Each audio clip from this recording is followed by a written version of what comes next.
আসসালামু আলাইকুম। অষ্টম শ্রেণীর শিক্ষার্থী বন্ধুরা, তোমাদেরকে ইজি লার্নিংয়ের পক্ষ থেকে স্বাগত জানাই। আজকের ভিডিওতে তোমাদের নতুন বাংলা বইয়ের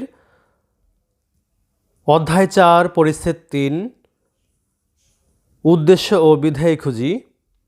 নিচের বাক্যগুলো পড়ো। এখানে এই যে কাজটুকু রয়েছে, অর্থাৎ পৃষ্ঠা নাম্বার 93 এর যে কাজটুকু রয়েছে, যে ছকটি রয়েছে, এটির সমাধান করে দিব আজকের এই ভিডিওতে।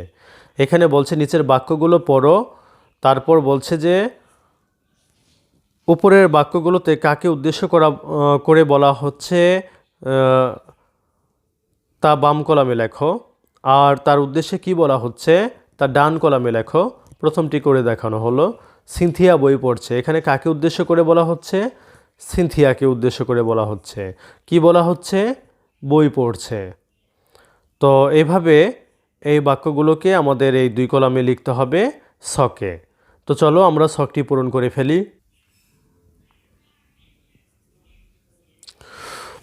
দেখো, পাখিগুলো, পরেরটি আমরা করেছি যে পাখিগুলো গাছের ডালে বসে মধুর স্বরে গান করছে।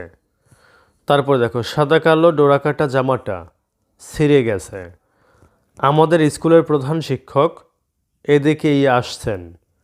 সেলিম সাহেবের ছেলে পিয়াস সুন্দর হাতের লেখা প্রতিযোগিতায় পুরস্কার পেয়েছে। তো প্রিয় শিক্ষার্থী বন্ধুরা, যদি ভিডিওটি ভালো লাগে অবশ্যই শেয়ার করে দিবে। ধন্যবাদ সবাইকে সাথে থাকার জন্য।